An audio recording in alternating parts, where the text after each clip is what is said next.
그러니 여러분, 이 어떤 모세나 엘리야를 생각하면 우리는 자연스럽게 어떤 능력을 갖춘 하나님의 인물이라고 생각하기 쉽고, 또 말씀의 사람으로, 기도의 사람으로, 예배하는 사람으로 우리가 이렇게 생각할 수 있습니다. 그런데 오늘 우리가 읽은 이 열왕기상 19장에 나오고 있는 이 엘리야의 이야기를 보면 우리가 익히 알고 있는 어떤 영웅적인 모습 혹은 능력 있는 모습, 이런 것과는 조금 거리 있는, 조금은 나약한 한 인생의 뒤안길을 보는 듯합니다. 오늘 본문의 1절은 이렇게 시작을 합니다. 아합이 엘리야가 행한 모든 일과 그가 어떻게 모든 선지자를 칼로 죽였는지를 이세벨에게 말하니. 여러분, 이 아합이라는 사람은 이제 남유다와 북이스라엘로, 이 이스라엘 통일 왕국이 분단된 이후에 이 북이스라엘에서 가장 악한 임금으로 알려져 있는 인물이죠. 그 아합은 이세벨이라는 이 부인이 있었어요. 그런데 자신이 당한 일을 자기 아내에게 일러 바칩니다. 무슨 일을 당했냐? 엘리야에 의해서 자신의 신들, 그 신을 섬기는 이 바알과 아세라의 이 제사장들이 무려 850명이 죽임을 당하게 됩니다. 잘 아시는 사건이죠. 갈멜산 전투 가운데에서 능력 대결을 펼치는데 이 아합과 또 이 아합과 이세벨이 따르는 이 모든 선지자들은 다 죽임을 당했습니다. 한 사람 남김없이 다 죽임을 당했단 말이죠. 이게 너무 원통하고 분하니까 이 남편 아합이 자기 이세벨 아내에게 가서 꼰지릅니다. 내가 얻어 터졌어, 이러면서 말이죠. 내가 저 엘리야라는 저 사람 때문에 내가 얻어 터졌다고 이러면서 그냥 막 징징대는 거예요. 이 이세벨이 보통 여자가 아니에요. 얼마나 이 아주 대찬 여자인지 모릅니다. 자기 남편이 이렇게 이 엘리야에 의해서 무시당하고 또 어떤 모욕을 당한 것을 보고서 가만히 있지는 않습니다. 그래서 어떻게 합니까? 이 이세벨이 당장에 엘리야에게 전면 선전포고를 합니다. 그죠?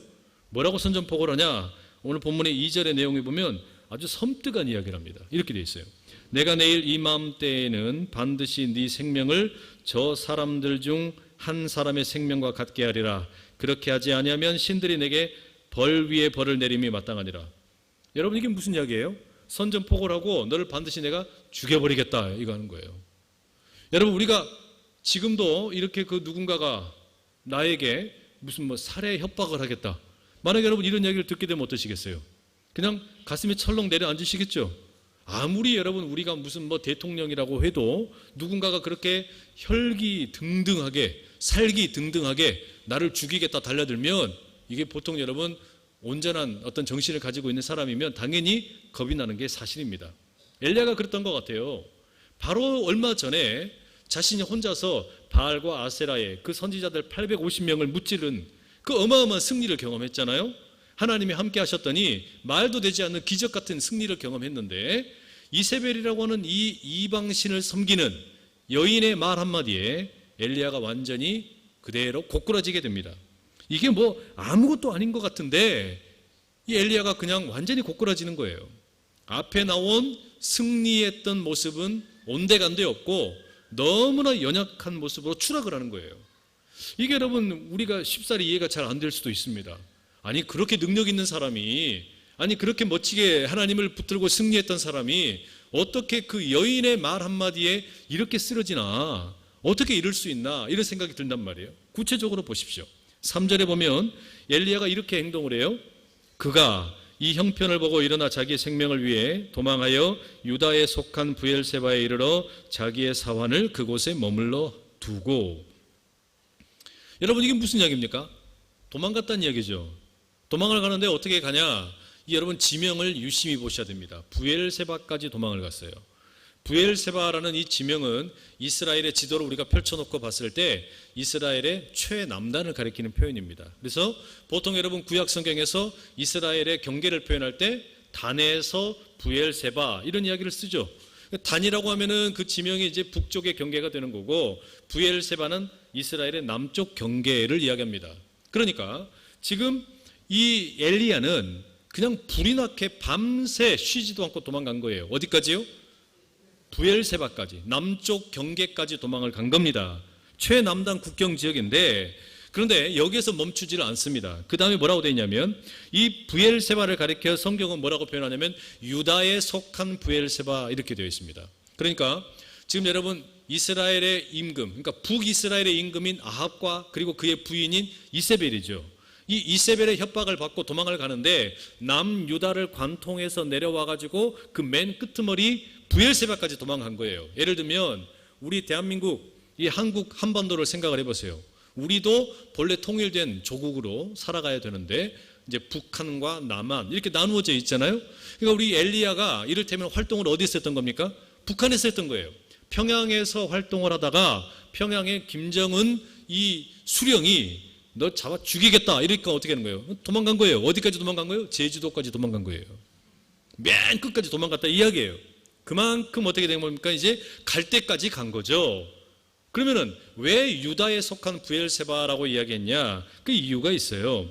열왕기상 22장 44절에 보면 여호사밧이 이스라엘의 왕과 더불어 화평하니라 이런 구절이 나옵니다. 이 당시에 남유다의 임금이 여호사밧이었는데 이 여호사밧과 북이스라엘의 임금인 이 아합 사이에 서로 가운데 사이가 좋았어요.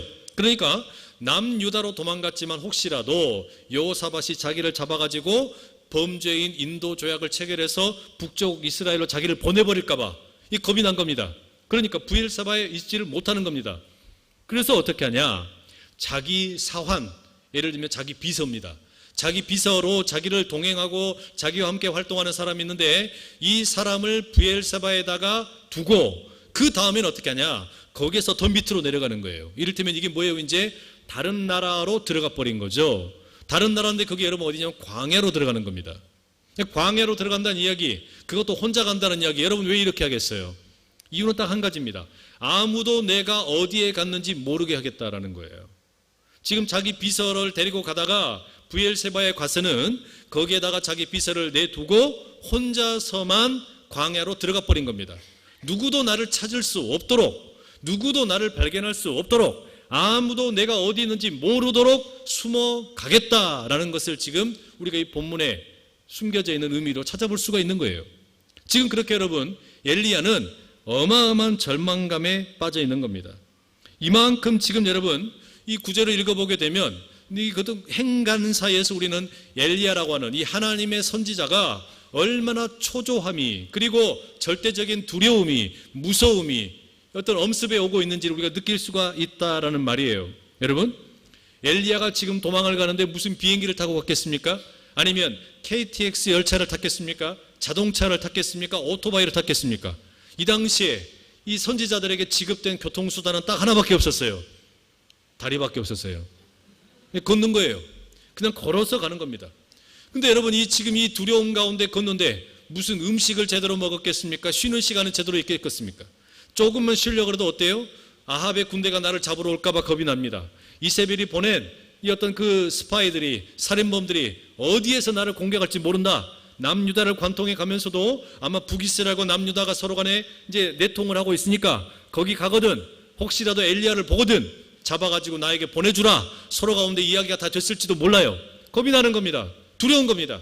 밤새도록 사람들을 피해서 요리조리 피해가면서 지금 도망치고 있다라는 말입니다. 그렇게 엘리야는 17장에서 그 어마어마한 갈멜산의 승리를 경험했지만 영적인 어마어마한 전쟁에서의 승리가 있었지만 지금 19장에 나오고 있는 엘리야의 모습은 너무나 뜻밖이에요. 이런 폐잔병과 같은 모습이 없습니다. 이렇게 지금 너무나 그냥 폐잔병처럼 질질 끌려가는 모습이 보이지 않는다는 말이에요. 여러분 이렇게 조급하게 걷다 보면 달리다 보면 당연히 피곤하겠죠. 이렇게 조급하게 걷다가 달리다 보면 당연히 목마르겠죠. 이렇게 걷다가 달리다 보면 당연히 지칠 수밖에 없습니다. 잠도 제대로 잘 수가 없습니다. 그럼에도 불구하고 엘리야가 왜 멈추지 않습니까? 이세벨이 보낸 군대가 자기를 잡을까봐 두렵기 때문입니다. 이세벨의 협박이 무섭기 때문입니다. 이세벨에게 잡혀서 죽을까봐 그렇습니다. 자신이 잡아 죽인 바알의 선지자들처럼 자신도 똑같이 죽을까봐 겁이 나서 쉬지 못하고 먹지 못하고 사람들을 피해서 도망가고 있다라는 말입니다. 그리고 광야의 깊숙한 곳에 혼자 들어가서 로뎀 나무 아래에 이제 몸을 의탁하고 하나님에게 신음하듯이 소리를 내뱉습니다. 자기가 죽기를 원하여 이르되 여호와여 넉넉하오니 지금 내 생명을 거두시옵소서. 나는 내 조상들보다 낫지 못하니이다. 무슨 이야기예요? 하나님, 나는 이제 할 만큼 했습니다. 죽겠습니다. 차라리 나를 죽여주십시오. 내가 너무 지쳤습니다. 하나님께 하소연을 하고 있는 것입니다. 이게 뭡니까? 지쳐버리고 배가 고프고 쉬지 못하고 더 이상 이제 혼자 도망칠 힘도 없고 그야말로 하나님 앞에서 지금 자살하겠다고, 자기의 삶을 끊겠다고 협박 아닌 협박을 하나님께 하고 있는 것이죠. 저는 엘리야 이 선지자의 이 모습을 이렇게 가만히 보면 어떤 의미에서는 반갑다라는 생각이 듭니다. 왜 그런 거 아니? 엘리야가 우리가 알기로는 능력 있는 사람, 그야말로 모든 것을 너무너무 멋지게 해결하는 그런 사람이기도 하지만 동시에 이렇게 무언가 좌절하는 모습, 넘어지는 모습을 보니까 사람 냄새가 나요. 사람 냄새가 나는 거예요. 아, 엘리야도 우리와 성정이 같은 인간이구나. 정호승 시인이 쓴 내가 사랑하는 사람이라는 식구에 보면 이런 구절이 있습니다. 나는 그늘이 없는 사람을 사랑하지 않는다. 나는 그늘을 사랑하지 않는 사람을 사랑하지 않는다. 나는 눈물이 없는 사람을 사랑하지 않는다. 나는 눈물을 사랑하지 않는 사람을 사랑하지 않는다. 여러분, 엘리야가 그렇다는 이야기예요. 그야말로 850명을 무찌를 때는 그야말로 바늘로 찔러도 피 한 방울 날지 않을 것 같은 그냥 너무나도 완벽한 하나님의 사람인 줄로만 알았는데 엘리야도 우리와 똑같이 마음이 무너지더라고요. 엘리야도 우리와 똑같이 때때로 너무 힘들어서 좌절하더라는 이야기입니다. 엘리야도 우리와 똑같이 힘들면 넘어지고 울기도 하고 아파하는 사람이다라는 이야기입니다. 여러분, 엘리야도 사람이었어요. 우리처럼 연약하고 문제 있으면 아파하고 울 줄 아는 그런 사람이었다라는 말입니다. 여러분, 정말 그래요. 우리는 때로 너무 지쳐서 아무도 없는 곳으로 도망가고 싶을 때가 있지 않습니까? 사람들에게 내 어떤 이 모습을 보여주고 싶지가 않아가지고 아무도 없는 곳에 숨고 싶을 때가 있습니다. 그냥 혼자 있고 싶을 때가 있는 거예요. 예배 드리러 나오기도 싫을 때가 있어요. 고개를 아주 그냥 힘들게 끄덕이시는 분들 계시는데 아마 말 못해서 그렇지 예배 드리기가 힘들 때도 있으실 겁니다. 그러지 않으세요? 솔직히 탁 까놓고 이야기해 보세요. 여러분, 매번 예배 드릴 때마다 행복하시던가요? 매번 예배 드릴 때마다 막 은혜 충만하십니까? 꼭 그렇지는 않잖아요. 때때로는 여러분, 우리가 어떻습니까? 내가 그냥 예배 드리기가 너무나 버거워서 사람들 아무도 없는 곳에, 나를 아무도 모르는 곳에 이사가 버리고 싶다, 뭐 이런 생각 들 때 있다는 말이에요. 사람이면 누구나 그런 생각이 들 때가 있습니다. 아무리 엄청난 업적을 쌓아서 잘 나가는 인생이었을지라도 그럴 때가 있습니다. 하늘을 나는 새도 떨어뜨리는 권력이 있고 또 어마어마한 무슨 뭐 돈을 그냥 막 보따리로 쟁여놓고 싸는 사람일지라도 그럴 때가 있어요. 자식들이 다 그냥 명문대에 나와가지고 좋은 직장 얻어가지고 그냥 남부러울 것 하나도 없을 것 같은 노년의 시간을 보내시는 분들 가운데에도 그런 분들이 있어요. 아무 문제가 없는 것 같은데 그 내면 깊숙한 곳에 갑자기 찾아오는 우울증, 뭐 공황장애, 어떤 상처, 이런 것들이 해결되지 않는 경우가 우리 안에 너무나 종종 있다는 말입니다. 어느 한순간 이 여러분 두려움이라는 것이, 걱정이라는 것이, 염려라는 것이 우리 마음을 한번 딱 휘잡고서 흔들어버리면 사람들이 걷잡을 수 없이 흔들려버리는 거예요. 제가 어제 한 가정에 신방을 갔다 왔어요. 우리 교회 명예 권사님 가정에 신방을 갔다 왔는데 이 가정이 제가 가서 이제 신방을 가서 이제 설교를 하는데 예배를 드리면서 말씀을 전하는데 무슨 말을 해야 될지를 모르겠더라고요. 제가 설교를 하는데 이렇게 무기력하게 느껴질 때가 없었어요. 왜 그런 줄 아세요? 이 가정이 세월호 유족입니다. 2014년에 저희 명예 권사님의 둘째 손자가 그 세월호 사고로 하나님께로 갔어요. 그런데 불과 며칠 전에 이 명예 권사님의 아들, 그러니까 세상을 먼저 떠났던 6년 됐죠 이제. 이 아들을 먼저 떠나버렸던 아버지가 글쎄 스스로 생을 마감해 버렸어요. 그러니 여러분, 이제 남겨진 이 우리 권사님은 어떡합니까? 이 80이 다 된 이 권사님은 그 너무나 사랑했던 손주가 2014년에 세상 떠나버리고, 올해 초에 연초 해를 시작하자마자 아들이 생을 포기해버린 거예요. 장례식장에 갔는데 여러 사람들이 뭐라고 이야기하냐면, 이 사람이 그럴 사람이 아니었다고, 이런 극단적인 선택을 할 사람이 아니었다고, 너무나 활발하고 너무나 긍정적이고 너무나 밝은 사람이어서 이런 선택을 할 것이라고는 아무도 그런 생각을 짐작을 못했다는 거예요. 그런데 여러분, 뭐가 있었던 겁니까? 겉으로 사람들 앞에서는 늘 밝은 표정을 짓고 있고 웃고 다니고 늘 즐겁게 모든 사람에게 친절하게 대하고 있는데, 내면의 깊숙한 곳에 뭐가 있었던 겁니까? 누구에게도 말 못하는 고민이 있고 걱정이 있고 우울증이 있었던 거예요. 여러분, 우리나라에 지금 제일 큰 문제가 이렇게 깊은 우울증에 시달리는 사람들이 너무 많아요. 이게 우리나라의 어떤 그 음침한 그런 어떤 뭐라 그럴까요? 영적인 어떤 기운이 이 나라를 음악에 확 휘잡고 있어요.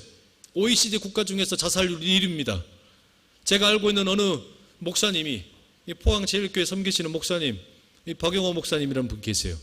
이분이 들려준 이야기가 있어요. 저희가 함께 모여가지고 이렇게 성경 공부도 나누고 때때로 이렇게 이야기를 나누는데, 자기 교회 장로님 이야기를 들려주시더라고요. 그 장로님의 아들이 젊디 젊은 아주 좋은 학교를, 이 서울에 있는 명문대를 졸업을 하고 이제 사법고시를 준비를 했는데, 여러 해 준비를 했는데 계속 떨어진 거예요. 그랬더니 이 젊은 청년이 이제 혼자서 생활하는데 이게 여러 가지로 많이 좀 힘들었던 것 같아요. 그런데 그 젊은 청년이 심근경색으로 혼자서 생활하다가 세상을 떠났어요. 죽은 거예요. 그런데 더 안타까운 건 뭐냐면, 그 아들이 죽었는데 이 시체가 발견된 게 일주일이 지나서 발견이 되었습니다. 그게 무슨 이야기냐면, 혼자 생활하고 있다 보니까 사람들이 전화를 안 받아요. 전화를 안 받으니까 어떻게 합니까? 이상하다 그냥 그대로 내버려 두고 있다가 아무리 전화를 안 받아, 그러니까 이상해서 친구가 찾아가 봤더니 이미 싸늘한 죽음이 되어가지고 시신으로 발견이 된 거예요. 이 장로님은 도대체 하나님을 잘못 믿었습니까? 교회에 헌신을 덜 했습니까? 얼마나 열심히 섬겼겠어요. 그런데 그 자식이, 그렇게 생떼 같은 자식이 죽어버렸으니, 여러분, 이건 말로 다 못할 아픔이에요. 우리가 지금 살고 있는 세상을 보십시오. 가정이 점점 1인 가족 늘어나죠. 이러다 보니까 왕래가 없어요. 저 사람이 지금 어떻게 먹고 사는지, 무슨 근심이나 걱정이 있는지. 여러분, 독거 노인들 많아가지고 고독사가 지금 이 세상의 문제라고 이야기하는데, 노인들의 이 고독사도 문제지만 지금 더 큰 문제가 젊은 층의 고독사가 우리 사회에 어마어마하게 많습니다. 고독사가 많아요. 우울증에 시달리다가 죽어가는 사람들이 우리 한국 사회에 너무너무 많다는 이야기예요. 교회마다 말을 안 해서 그렇지 이런 일들이 비일비재합니다. 너무 안타까워요. 우리 삶에 이런 일들이 왜 이렇게 많아지는 걸까? 여러분, 엘리야의 모습을 보는 것 같아요. 나를 죽여주십시오. 내가 지쳐버렸습니다. 이 우울증에서 나를 해방시켜 주십시오. 이게 여러분, 그냥 이게 사람의 어떤 개인적인 문제가 아니에요. 우리 사회의 문제가 돼버렸어요. 이게 그야말로 우울증에 시달리는 우리나라가 돼버렸다는 이야기예요. 경쟁이 치열하고 먹고 살기 힘들고 교육의 열은 높아지는데 이 사람들이 여유가 없어요. 마음에 여유가 없어요. 계속 달리기만 해. 쉬지를 못하는 거예요. 그러다 보니까 어떻습니까, 여러분? 달리기를 죽으라고 해가지고 뭔가 업적을 쌓은 사람은 업적을 쌓은 대로, 달리기를 하는데 경쟁에서 실패한 사람은 실패한 대로, 어때요? 이런 사람은 이런 대로 실망하고 저런 사람은 저런 대로 실망하는 모습 가운데 살아가는 게 우리 현실이라는 이야기예요. 얼마나 안타까운지 모릅니다. 소설가 김훈이라는 분이 계시죠. 이분이 쓴 베스트셀러 가운데 칼의 노래라는 이순신 장군의 이야기를 쓴 소설이 있습니다. 이순신 장군, 우리가 생각할 땐 여러분 어떻습니까? 후대의 성웅 이순신입니다. 나라를 구한 위대한 영웅, 그냥 영웅도 아니라 성웅 이순신이라고 불리는 분인데, 김훈 작가는 칼의 소설에서 이순신 이 장군에 대한 묘사를 하면서 이 이순신 장군이 자기 아들인 면이 죽었을 때 어떤 심정이었을까를 이렇게 묘사를 합니다. 칼의 노래의 일부분입니다. 면회 부고를 받던 날 나는 군무를 패하고 하루 종일 혼자 앉아 있었다. 환도 2자루와 면 4첩이 걸린 내 숙사 도배지 아래 나는 하루 종일 혼자 앉아 있었다. 바람이 잠들어 바다는 고요했다. 덜 삭은 전내가 나던 면의 푸른 똥과 면이 돌을 지날 무렵에 아내의 몸 냄새를 생각했다. 허벅지와 어깨에 적의 칼을 받고 혼자서 죽어갈 때의 면의 무서움을 생각했고, 산 위에서 불타는 집을 내려다보던 면의 분노를 생각했다. 쓰러져 뒹굴며 통곡하는 늙은 아내를 생각했다. 송장으로 뒤덮인 이 쓰레기의 바다 위에서 그 씨내림의 운명을 힘들어하는 내 슬픔의 하찮음이 나는 진실로 슬펐다. 몸 깊은 곳에서 치솟는 울음을 이를 악물어 참았다. 밀려 내려갔던 울음은 다시 잇새로 새어 나오려 했다. 사랑하는 여러분, 성웅 이순신도 자식이 그렇게 세상을 떠났을 때 그 아픔을, 그 슬픔을 이 내면의 깊숙한 곳에 억누르는데 이 슬픔이 밀려 내려갔던 울음이 치아와 치아 사이로 새어 나오는 것 같았다라고 이 소설가는 표현하고 있습니다. 우리가 그럴 때가 있잖아요, 여러분. 사랑하는 가족을 떠나보낼 때 말 못할 고민을 안고서 혼자 이불 뒤집어 쓰고 울 때 내면 깊숙한 곳에다가 이 슬픔을 억누르고 이 울음을 참으면서 밀어내놨는데 이게 막 끌어올라오는 겁니다. 이게 막 끌어올라올 때 여러분 어때요? 잇몸 사이로 그 울음이 터져 나올 것 같은 거예요. 그걸 억누르고 있는 이순신 장군의 모습을 이렇게 묘사하고 있다는 이야기예요. 여러분, 이런 슬픔이 과거의 이순신 장군의 이야기만이 아니라 오늘 지금 이 자리에 앉아있는 여러분들의 이야기는 혹시 아닙니까? 2020년 멋지게 해보겠다고 송구영신 예배 드리고 이렇게 신년 축복 대성회 열었는데 강사가 와가지고 하는 이야기가 왜 이렇게 절망적인 이야기만 하는지 모르겠다고 답답하시죠? 도대체 언제 좋은 이야기 하려나?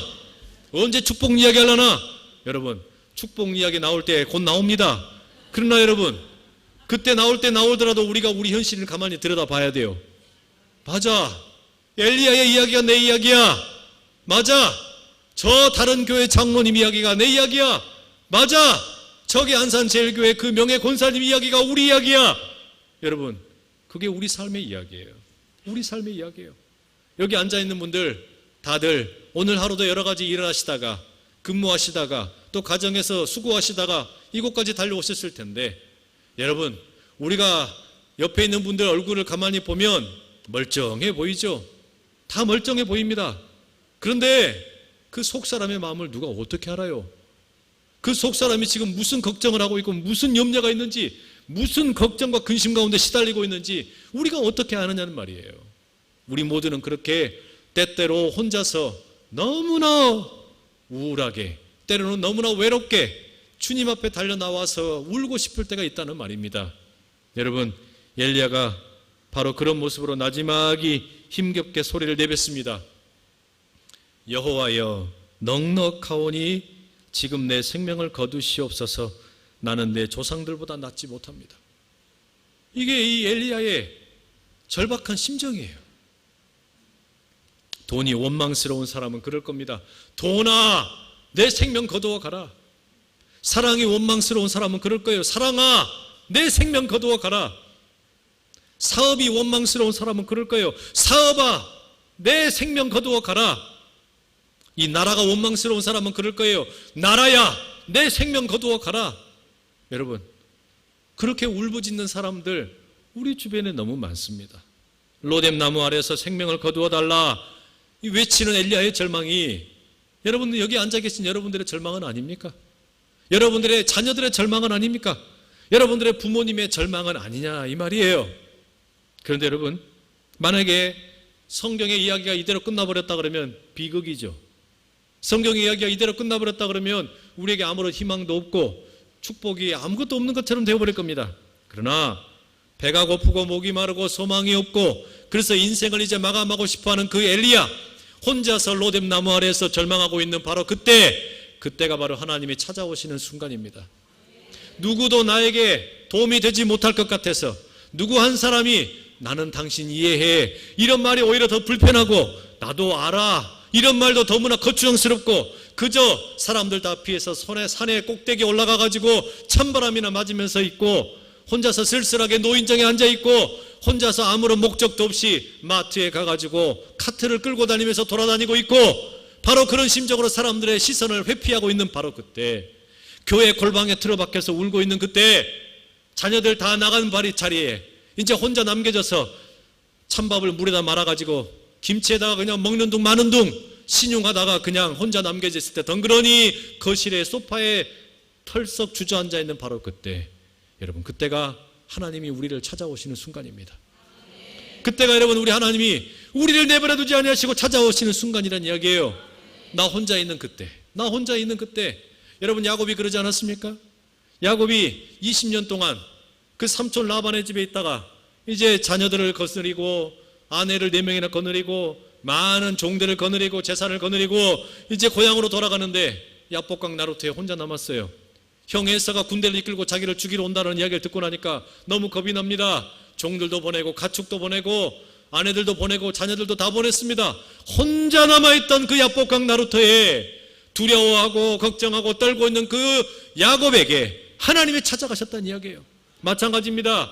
엘리야 혼자서 자기의 비서도 저기 멀찌감치 떨쳐놓고 혼자 광야길에 들어가가지고 뜨거운 햇빛 아래 찬바람이 불어오는 그 밤에 혼자서 남겨져 있는 그 로뎀나무 아래에 있을 때 바로 그 자리에 하나님이 찾아가셨다라는 이야기입니다.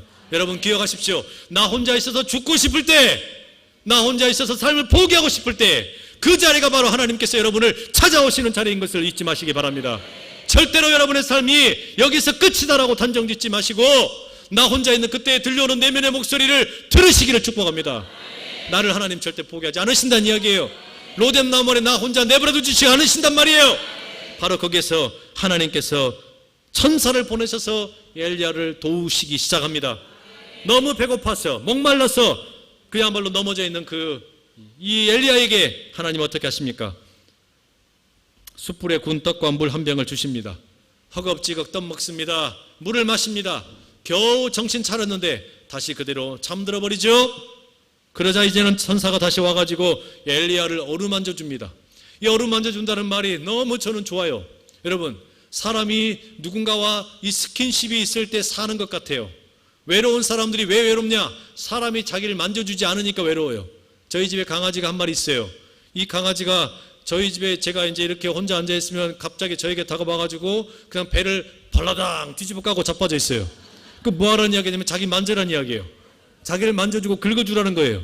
그래야 요 놈이 이제 어느 정도 만족을 합니다.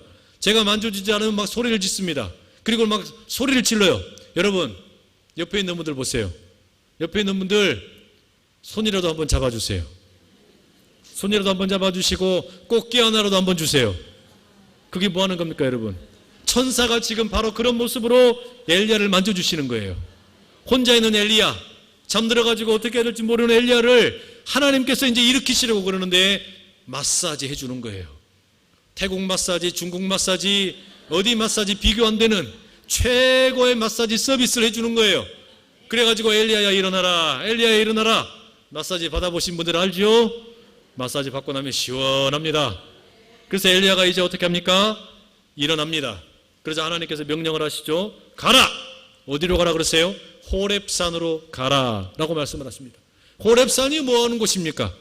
모세가 하나님을 만났던 곳입니다. 모세가 하나님을 만났던 바로 그곳으로 하나님께서 엘리야를 부르시는 거예요. 가라! 그랬더니 40일 밤낮을 달려서 이제 엘리야가 호렙산으로 가게 됩니다.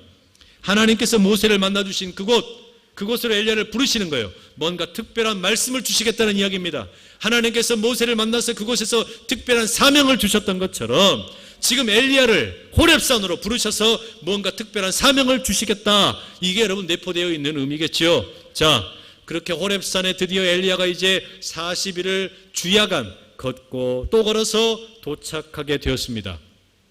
그런데요, 하나님을 만나러 호렙산까지 갔는데 엘리야의 행동이 뜻밖입니다. 가기는 가는데 굴 속에 들어가 버려요. 호렙산의 굴 속에 들어가서 나오려고 생각을 하진 않습니다. 왜 나오질 않겠습니까? 하나님 앞에 오기는 왔는데 그럼에도 불구하고 하나님을 대면할 자신이 없는 거예요. 하나님을 대면할 자신이 없어요. 어떻게 하나님 앞에 설 이 모습에 자신이 없으니까 망설이고 있어서 그런 자신의 모습을 감추려고 여러분 지금 굴 속에 들어가 가지고 꼼짝을 하지를 않습니다. 그러자 하나님 말씀하시죠. 엘리야야, 너 지금 어디 있느냐? 하나님께서 몰라서 물어보시는 게 아닙니다. 하나님은 아시죠? 굴 속에 있는 것 뻔히 아십니다. 그랬더니 엘리야가 대답합니다. 하나님, 나 하나님 만날 자신이 없습니다. 하나님, 나 혼자밖에 안 남았어요. 아무도 없고요. 나에게 남겨진 것은 아무도 없이 이제는 하나님을 섬기는 선지자라고 나 혼자밖에 없는데 저 이세벨의 무리가 저 바알과 아세라의 선지자들과 저 모든 군대들이 내 생명까지 빼앗아가려고 합니다. 그러니 하나님, 내가 이렇게 외롭게 혼자 싸우고 있는데 나보고 뭐 어떡하라고요? 나 너무 외로워 지쳐버렸습니다. 하나님께서 나를 광야에서 여기까지 이끌어 주셨지만 나 이제는 아무것도 못하겠어요. 나 이제 지쳐버렸어요. 그랬더니 하나님께서 뭐라 그럽니까? 너 굴 밖으로 나와라. 굴 밖으로 나와라. 그런데 여러분, 엘리야가 동굴 밖으로 나왔다는 말이 성경에는 없습니다. 아마 엘리야가 계속 이렇게 하나님 말씀하시는데도 불구하고 동굴 속에 처박혀 있었던 것 같아요. 그러자 하나님께서 어떻게 하십니까? 그 동굴 바깥으로 하나님이 막 지나가십니다. 어떻게 지나가시냐? 크고 강한 바람이 되셔서 산을 가르고 바위를 파괴합니다. 그런데 이 바람 가운데 하나님이 계시지를 않습니다. 이어서 바람 다음에는 지진이 있습니다. 지진이 막 쩍쩍 땅을 갈라버립니다. 그런데 지진 가운데도 하나님이 계시지를 않아요. 지진 이후에는 불이 있습니다. 불이 막 내려가지고 모든 걸 태워버립니다. 그런데 이 불 가운데도 하나님이 계시지를 않습니다. 그리고 마지막, 바람도 지진도 불도 그 사이에 하나님이 계시지 않는데 세미한 음성이 동굴 밖에서 엘리야에게 들려옵니다. 세미한 음성을 듣고 드디어 엘리야가 동굴 바깥으로 나오게 됩니다. 엘리야의 위치가 달라졌어요. 엘리야가 동굴 안에 있다가 드디어 동굴 입구에 서 있게 되었다라는 이야기예요. 더 이상 로뎀 나무 아래에 쓰러져 있던 엘리야가 아니라 무슨 일이 있었는지 모르지만 바람도 지진도 불도 끄집어내지 못했던 엘리야를 하나님께서 세미한 음성으로 무슨 음성을 들려주셨는지 모르지만 엘리야를 바깥으로 끄집어 내십니다. 여러분, 무엇이 엘리야를 동굴 바깥으로 이끌어내겠습니까? 바람입니까? 지진입니까? 그게 불입니까? 여러분, 이 엘리야는 이미 바람도 경험을 했고 불도 경험을 했고 지진도 경험을 했어요. 앞서서 능력의 하나님을 이미 만났다는 이야기입니다. 갈멜살 전투에서 그 재물들을 불태우시는 하나님을 만났어요. 능력의 하나님을 만났어요. 바람도 만났고 불도 만났고 지진도 만났어요. 그러니 하나님, 내가 하나님께서 그렇게 능력의 하나님으로 일하시는 거 다 봤습니다. 하나님 능력 있는 거 내가 알아요. 그래서 뭐 어째라고요? 여러분, 이게 무슨 이야기인지 이해되십니까? 하나님께서는 그렇게 엘리야야, 나는 너와 함께 불로도 임했고 바람으로도 임했고 지진으로도 임했다. 그런데 그 다음에 하나님이 들려주시는 게 뭐냐? 세미한 음성을 들려주세요. 이 세미한 음성을 듣고 엘리야가 바깥으로 나오게 되는데, 여러분, 하나님께서 도대체 무슨 음성을 들려주신 걸까요? 무슨 음성을 들려주신 걸까? 여러분, 하나님께서 엘리야에게 들려주신 음성, 우리가 예배의 자리를 가만히 생각을 해보십시오. 여러분, 이 자리에 나오시는데 여러분이 너무 지쳐버려가지고 삶의 자리에서 혼자 남겨져 있는 여러분의 거실에서 예배당으로 달려 나오시고, 혼자서 외로이 사업장 경영하다가 지친 몸을 이끌고 예배드리러 오시고, 또 여러 가지 상처 입은 모습으로 그냥 터질 듯한 그런 수많은 울음을 참아가면서 이곳까지 오셨는데, 여기까지 와서도 하나님을 대면할 자신이 없어서 하나님을 피하시는 분들 계세요. 예배드리러 왔다는 이야기입니다. 주일날 아침에 옷은 차려입고 울고 있던 모습 닦고 하나님 앞에 나왔어요.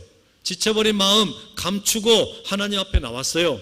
지금 내일 당장 부도를 맞을지도 모르는데, 은행에 돈이 대출이 안 되면 큰일이 생길 줄도 모르는데, 그럼에도 걱정이 다 너무 많지만 하나님 앞에 나왔어요. 그런데 여러분, 그렇게 나왔을 때 우리가 뭐 기대합니까? 하나님 기적 좀 보여주세요. 하나님 기적 좀 보여주세요. 불 좀 내려주세요. 아니면은 지진이라도 일으켜 주세요. 아니면 바람이라도 한번 불러 일으켜 주세요. 무슨 말이겠어요? 하나님 돈벼락 한번 맞게 해주세요. 아니면 내가 지금 암덩어리가 걸려서 죽을 것 같으니까 이 암덩어리 불러 좀 태워주세요. 뭐 이런 이야기를 가지고 지진을 사모하고 불을 기대하고 바람을 기대하고 우리가 나온단 말이에요. 그런데 지금 우리가 여러분 때때로는 그런 걸 아무리 많이 경험을 해도 우리의 마음이 냉담해집니다. 딱딱하게 굳어버릴 때가 있어요. 그런데 그때 우리를 불러서 우리를 하나님 앞에 대면하게 만드는 음성이 뭘까? 그게 뭘까? 여러분, 하나님께서 엘리야에게 저는 이렇게 말씀하셨을 것 같아요. 엘리야야, 나는 너를 그냥 도구로 삼는 게 아니다. 나는 너를 기계처럼 부려먹는 게 아니다. 나는 네가 그냥 내가 바람을 일으키고 지진을 일으키고 또 무슨 불을 내리는데 무슨 너를 그냥 도구로만 사용하는 게 아니다. 나는 너를 사랑한다. 나는 너를 사랑한다. 우리 하나님이 엘리야에게 주신 음성이 그거 아니었겠습니까? 혼자 지쳐있는 사람에게 여러분, 하나님이 우리에게 돈 보따리를 부어주셔야 우리가 하나님 사랑을 믿습니까? 하나님이 우리에게 로또를 당첨되게 해주셔도 우리가 하나님을 만날 수가 없어요. 하나님이 우리 병을 다 고쳐주셔도 그게 우리를 하나님께로 이끌지 못할 수도 있다는 이야기예요. 그런데 여러분, 하나님께서 우리 심령에 내가 너무나 낙심돼가지고 자녀를 먼저 떠나보내기도 하고 남편과 사별하기도 하고 문제를 만나가지고 어떻게 하면 이 사업장에 막 주저앉을 것 같은 걱정되는 그때에 혼자 있는 그때 여러분, 우리에게 진짜 필요한 게 뭡니까? 하나님의 세미한 음성이에요. 아들아, 내가 너 사랑한다. 딸아, 내가 너 사랑한다. 여러분, 그 음성 한마디가 우리 살리는 거예요. 지금 그 음성 한마디가 엘리야를 동굴 바깥으로 끄집어냈다는 이야기입니다. 바라기는 여러분, 이 한 해 동안 이 음성 들으실 수 있기를 축복합니다. 여러분, 이 음성 들으셔야 살 수 있습니다. 예배 들으실 때마다 이 사랑의 음성 들으시는 여러분 되시기를 축복합니다. 이 하나님의 사랑이 여러분 가운데 임하기를 축복합니다. 그래서 나 혼자 갇혀있던 그 감옥 같은 곳, 나를 스스로 감옥에 가두어 놓고서 내 스스로를 저주하고 내 인생은 실패했다고, 내 인생은 왜 이렇게 되는 일이 없냐고 자기 자신을 그렇게 얽어매지 마시고 우리 하나님 음성 듣고 나오시기를 간절히 축복합니다. 그래서 여러분, 하나님께서 엘리야를 불러서 말씀하세요. 엘리야야, 내가 너를 사랑한다. 너는 그냥 나의 도구가 아니다. 너는 나의 사랑하는 존재다. 너는 나의 사랑을 입은 존재이다. 그리고 뭐라고 말씀하세요? 가서 하사엘에게, 에후에게, 엘리사에게 기름을 부어서 그들을 새로운 사명자로 세워라 말씀하십니다. 여러분, 이게 무슨 얘기겠습니까? 보이지 않는 7천의 용사가 있다는 말씀을 하세요. 엘리야야, 너 혼자 아니다. 너 혼자 아니다. 너 혼자 있는 것 같지만 하나님을 섬기는 마음으로 바알에게 무릎 꿇지 아니한 자가 7천 명이나 있다. 여러분, 여기 함께 모여있는 분들, 옆에 있는 분들을 가만히 보십시오. 아, 내가 나 혼자 신앙생활하는 거 아니구나.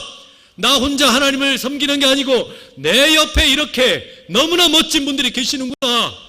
이분들이 함께 이렇게 예배를 드리고 이분들이 함께 우리가 교회를 섬기니 나 혼자서 쓰러져 있을 때 나를 내버려 두시는 하나님이 아니라 이들이 천사가 되어서 나를 먹이시고 이들이 까마귀가 되어서 나를 먹이시고 이들이 나를 위해서 기도해주고 이들의 불길 같은 기도로 나를 일으키시고 도우시는구나. 여러분, 여러분의 성도들을 존귀하게 여기시길 축복합니다. 여러분의 옆에 있는 교회 성도들이 여러분의 천사입니다.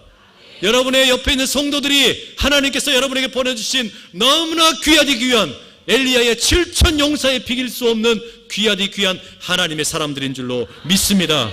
여러분, 우리가 이 음성 들어야 돼요. 사랑의 음성 들어야 되고 너 옆에 있는 자들이 소중한 자다. 여러분, 이 음성 우리가 들어야 됩니다. 우리의 가정을 소중하게 여길 줄 알아야 돼요. 우리 가정에 있는 이들 왼수 같은 남편처럼 보이고 그냥 맨날 바가지 긁는 아내처럼 보이고 도움이 하나도 되지 않은 자녀들처럼 보일지 몰라도 그들이 우리 인생에 너무나 소중한 선물입니다.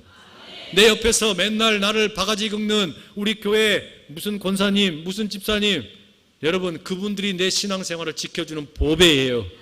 우리 그분들을 소중하게 여기시길 축복합니다. 일터에서 함께 생활하는 분들, 그분들이 여러분 우리의 일터의 소중한 동료로 하나님께서 우리에게 허락하신 선물이에요. 우리가 그분들과 함께 올 한 해 사는 겁니다. 그러면 여러분, 우리가 로뎀에서 동굴로 가게 되고 동굴 안에서 동굴 바깥으로 나오게 되고 그리고 다시 이제 여러분 우리가 있어야 할 자리로 돌아갈 수 있게 된다는 이야기예요. 성경에 보면 그렇게 호렙산에서 동굴 바깥으로 나와 하나님을 만났던 이 엘리야가 갈 때 어떻게 가냐? 광야를 지나서 갑니다. 광야를 지나서 간다는 말이 무슨 의미겠어요? 부엘세바까지 내려왔다가 혼자서 광야를 내려가면서 얼마나 외롭고 얼마나 쓸쓸하고 얼마나 좌절했고 얼마나 넘어졌겠습니까? 그런데 하나님께서 이 엘리야를 회복시키실 때 광야를 통과하게 만듭니다. 처음에 이 광야를 내려올 때는 무거운 짐 지고 내려왔던 자리였고 실패한 자리였고 걱정의 자리였고 염려의 자리였어요. 그런데 돌아가게 하실 때는 기쁨 충만, 은혜 충만, 성령 충만한 자리로 돌아가게 하신다는 이야기입니다. 여러분, 이 예배 자리에 나오실 때는 광야의 길을 터벅터벅 걸어서 슬픔을 끌어안고 실패를 끌어안고 내려왔을지 모르지만 떠나가실 때에는 이 돌아가는 자리가 광야일지라도 그 자리가 은혜의 자리가 될 줄로 믿습니다. 여러분, 그래서 우리가 함께 기도하는 거예요. 기도할 때는 여러분 우리가 답이 보이질 않아요. 아무런 답도 보이지 않기 때문에 그냥 끌어안고 기도하지만 기도를 마치고 난 다음에는 세상이 달라진 게 아니라 누가 달라졌습니까? 내가 달라졌습니다. 기도를 하는 중에 세상이 달라지지 않아요. 남편이나 아내가 달라지지 않습니다. 사업장이 달라지지 않습니다. 다른 누구도 달라지지 않아요. 그러나 기도하는 가운데 하나님이 나를 변화시키시는 그 역사가 일어나는 줄로 믿습니다. 박노해 시인이 기도는 나의 힘이라는 이 시를 쓴 적이 있습니다. 이런 내용이에요. 힘 있는 자는 기도하지 않는다. 돈 많은 자는 기도하지 않는다. 성공한 자는 기도하지 않는다.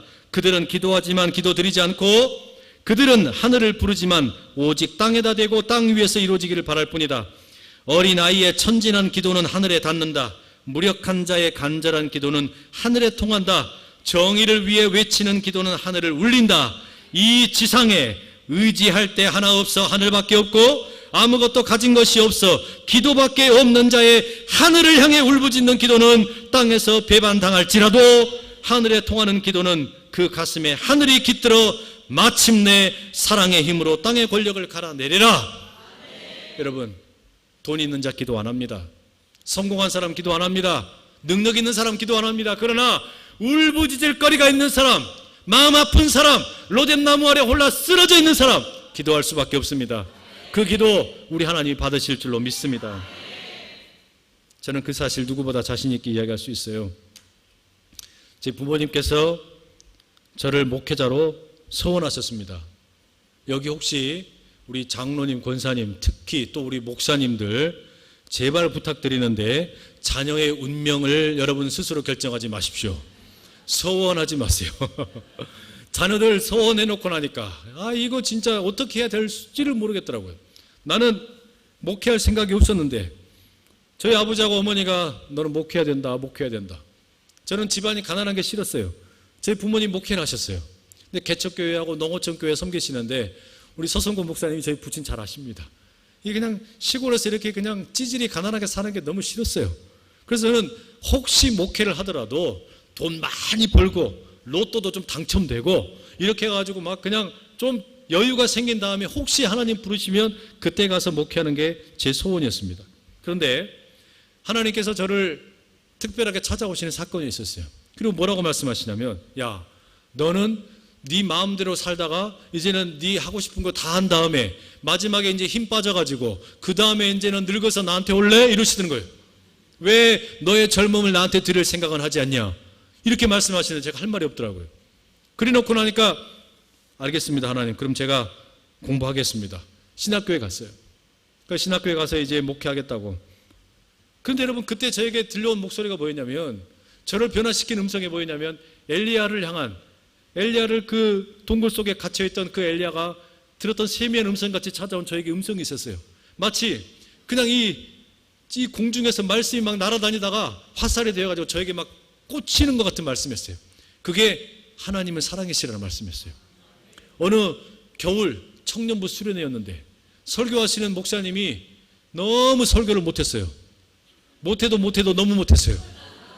졸려가지고 거기 있던 사람들이, 청년들이 다 잠자고 있었습니다. 다 잠자고 있는데 저 혼자서 하나님은 사랑이시라 그 목사님 음성 듣고서 그냥 엉엉 울고 콧물 눈물 다 쏟아내다가 혼자 튀어나가가지고 어디 골방에 틀어박혀서 밤새도록 기도하고, 그리고서는 하나님 앞에 내가 항복했다고, 나가겠다고. 여러분, 그리고서 신학을 했어요. 그러면 여러분, 그렇게 해가지고 신학을 했으면 하나님이 좀 도와주셔야 되잖아요. 하나님이 그러면 앞으로 그러면 알겠다, 너 목회 잘할 수 있도록 내가 탄탄대로를 열어주겠노라 이렇게 돼야 되는데 그게 안 되는 거예요. 뜻대로 안 되는 거예요. 아니 그게 하나님이 좀 잘해 주셔야 되는데, 제가 저희 부모님이 뭐 돈이 없으니까 어떻게든지 뭐 혼자서 공부해야 되니까 대학도 저 혼자 장학금 받고 다니고 장신대 신대원 가서도 장학금 받고 다녔어요. 뭐 교회에서 이렇게 주는 이 사례비 받고 결혼해가지고 살았거든요. 근데 제가 결혼을 해가지고 신대원을 들어갔는데 제 아내와 그 딸이 하나 있었는데 이 세 가족이 한 번도 같이 살아보지를 못했어요. 집이 없어가지고. 그 제 아내를 결혼해놓고서 저기 시골에, 그러니까 저희 본가에다 처박아 놓고 저 혼자 서울에 있고 주말에만 왔다 갔다 이렇게 했단 말이에요. 이러니 여러분 너무나 안타까워가지고 어떻게 하면 좋을까 하다가 이제 신학교에 보니까 교환학생 제도가 있더라고요. 미국에 교환학생 신청을 했어요. 그러니까 뭐 토플 시험 보고 해가지고 했는데 합격이 됐어요. 그랬더니 그 학교에서 장학금도 다 준다 그러고 생활비도 다 준다 그러고 도서비도 준다 그러고 식비도 준다 그러고 돈 다 받아가지고 이제 가야겠다 생각을 해가지고, 근데 저 혼자 오래요. 그쪽 학교에다 다시 편지를 썼어요. 나는 혼자는 못 갑니다. 우리 아내랑 딸이 있는데 같이 가게 허락 좀 해주십시오. 허락을 받았어요. 그래서 같이 갔어요. 그리고서 결혼하고 처음으로 우리끼리 같이 살게 된 거예요. 처음으로 우리끼리 같이 살게 돼가지고 거기서 한 학기 열심히 공부하고 두 번째 학기 이제 거기서 이제 공부를 딱 시작하려고 하는데 제 아버지한테 전화가 왔어요. 요한아, 너 한국에 좀 들어와야 되겠다 이러시는 거예요. 엄마가 곧 세상을 떠날 것 같다 이런 얘기 하시더라고요. 저희 아버지가 그때 개척교회를 하고 계셨어요. 교회를 건축하다가 건축도 제대로 다 못하고 그냥 이 골조가 좀 남아있고 그냥 흐리멍텅하게 이렇게 되어 있는 그런 교회로 되어 있었어요. 너무나 안타까운 상황이었죠. 아니 그런데 개척교회 하면서 그냥 생고생만 하다가 저희 어머니가 돌아가시게 생겼다는 겁니다. 제 아내하고 딸이 먼저 들어갔습니다. 그리고 한 조금 있다가 이제 저도 이제 학교 이야기라고 들어갔어요. 집에 들어갔더니 저희 어머니가 이미 그 마치 이집트의 미라처럼 다 말라버렸어요. 위암과 투병하고 계셨었는데 몰라보게 말라버렸어요. 그래서 아무것도 못 드시고 링거만 이렇게 달고 계셨어요. 아무것도 못 드시는 거예요. 근데 미국에서 아들이 공부하다가 왔다고 저희 어머니 교회 권사님한테 부탁해가지고 제가 좋아한다고 해물탕을 끓여 놓으셨어요. 본인은 드시지도 못하고 음식 냄새를 맡으면 계속 구역질을 하는데 아들로 먹으라고 미역 그 이 해물탕을 끓여 놓은 겁니다. 제 속이 무슨 속으로 그걸 먹었겠습니까? 그리고 나서 이제 어느 밤에 이 병상에 그 환자용 침대를 갖다 거실에 놔뒀는데 이 가족들이 돌아가면서 어머니를 방에 간병을 했거든요. 어머니 옆에 하룻밤에 이제 그 옆에 앉아가지고 이런저런 이야기했어요. 엄마, 나는 목회가 이런 거라 그러면 나 목회 때려칠란다. 아니 무슨 놈의 목회가 이 모양 이 꼴이냐? 개척교회 한답시고 이렇게 해가지고 그냥 이렇게 그냥 가난하게 돼지 우리를 개조해가지고 무슨 교회라고 이렇게 만들었는데 나는 창피해가지고 고등학교 다니는 동안에 친구 한 사람도 내 집에 데려온 적도 없다. 그런데 생고생해가지고 이제 이렇게 아무것도 못하고 생을 마감하게 생겼는데 엄마는 이게 우울하지도 않냐? 엄마는 이게 억울하지도 않나? 나는 그 우리 아버지 막 성격 급한 것 때문에 엄마 이렇게 병든 것 같아서 나 그냥 화가 난다. 엄마 나 교회 내 때려칠랍니다. 나 이제 다른 거하고 살랍니다. 목회 안 할래요. 곧 죽을 양반한테 그렇게 막 쏟아 부었어요. 그랬더니 우리 어머니 뭐라 그러시냐면 그래 잘 생각했다. 목회 때려쳐라. 이렇게 얘기하실 줄 알았어요. 근데 그렇게 얘기 안 하시더라고요. 저한테 뭐라 그러시냐면 유한아, 네가 보기에는 엄마랑 아빠랑 목회하면서 맨날 싸우는 것 같았고 늘 이렇게 안타까운 게 많고 돈 없어서 쩔쩔매고 문제 있는 것 같지? 꼭 그렇지도 않았다. 너 아냐? 우리가 이제 시골에서 도시에 개척을 하기로 결정했을 때 얼마나 마음이 설레이고 이 흥분이 됐었는지 너 아냐? 그 돼지우리를 개조해가지고 사택을 만들고 또 예배당을 만들고 그렇게 해가지고 함께 예배를 드리기 시작했을 때 그 감격을 너 아냐? 너랑 네 동생이랑 이렇게 함께 어려운 환경에서도 잘 성장하는 거 보면서 부모, 엄마랑 아빠가 얼마나 행복했는지 아냐? 너 아냐? 아무도 없던 성도들 중에서 이 전도를 해가지고 데리고 왔던 성도님이 이제 시간이 지나서 세례받고 그 시간이 지나서 서리집사가 되고 시간이 지나서 안수집사가 되고 시간이 지나서 그분들 가운데서 장로를 세울 때 그 감격도 아냐? 너무너무 감격스럽다. 너무너무 엄마 아빠에게는 그 일이 너무너무나 영혼을 구원하는 그 일이 너무나 귀했다. 여러분 만약에 제가 어머니의 그 이야기 듣지 못했으면 목회 안 했을 거예요. 그리고 저희 어머니가 저는 지금도 잊지를 못합니다. 4월의 마지막 날이었어요. 4월의 마지막 날 주일이었습니다. 그때 예배를 시작하기 앞두고 11시 예배인데 10시 45분에 돌아가셨어요. 어떻게 돌아가셨는지 아세요? 미국에서 온 아들이 다시 미국에 가서 공부를 해야 되니까 저한테 부탁을 하셨어요. 아들아, 네가 링거를 좀 빼달라. 링거를 빼달라는 거예요. 그럼 무슨 얘기예요? 저보고 저승사자 하라는 겁니다. 왜? 아들이 있을 때 장례 치러야 되지 않겠니? 이렇게 부탁을 하신 거예요. 제가 억장이 무너지죠. 이거 빼면 이제 우리 엄마 돌아가시는데, 이거 빼면 우리 엄마 돌아가시는데 뺐어요. 그리고 하루를 못 넘기시고 주일날 10시 45분에 예배 시작하기 15분 전에 돌아가셨어요. 아버지는 이미 이제 이 벽을 사이에 두고 예배당에 가셔가지고 예배 인도를 준비하고 계셨습니다. 친척 한 분 보내셔가지고 아버지에게 소식을 드렸어요. 아버지가 건너오셔가지고 어머니가 하나님의 부름 받으신 것을 보시고서는 함께 우시고서는 다시 가셨어요. 저와 저희 동생이랑 저희 가족들은 그 어머니 옆에 있고 아버지는 예배 인도로 가셨어요. 아무한테도 방금 전에 사모가 세상을 떠났습니다. 이야기를 못합니다. 왜? 그 이야기하면 예배를 드릴 수가 없으니까. 그러니까 저희 아버지 그 11시 예배를 인도하는데 기도하시고 찬양 인도하시고 말씀 전하시는데 이게 이 벽을 사이에 두고 바깥에 그 안에서 하는 이 예배 드리는 소리가 다 들리는 거예요. 이 벽을 뚫고 그 아버지의 설교 소리가 들어오고 아버지의 기도 소리가 저한테 들려오는 겁니다. 그런데 여러분 그게 놀라운 경험이었어요. 그 아버지의 그 설교 소리가 저한테 들어와서 막 꽂히는 거예요. 아버지의 소리가 들어와서 꽂혀. 기도 소리가 들어와 꽂히는 거예요. 근데 그게 마치 뭐처럼 들리는지 아십니까 여러분? 요한아, 이게 목회다. 목회자가 이런 거다. 자기 슬픔 끌어안고 예배를 인도하는 게 목회자가 하는 일이다. 성도를 사랑하는 게 이런 거다. 제 아버지 그 얘기를 들려주시는 거예요. 아, 그때 하나님이 그렇게 만져주시는데 그렇게 어려운 시간들을 지나가지고 저희 아버지가 지금 은퇴를 하셨습니다. 저희 아버지 실제 목회는 참 자랑할 거 하나도 없었어요. 성도들 100명도 되지 않는 자그마한 개척교회 하다가 끝나셨어요. 저희 아버지 평생 소원이 성도 100명 놓고 목회하는 거였습니다. 근데요, 지금은 저희 아버지가 대형교회를 목회하고 계십니다. 어떤 대형교회인 줄 아세요? 꿀벌 목회를 하고 계세요.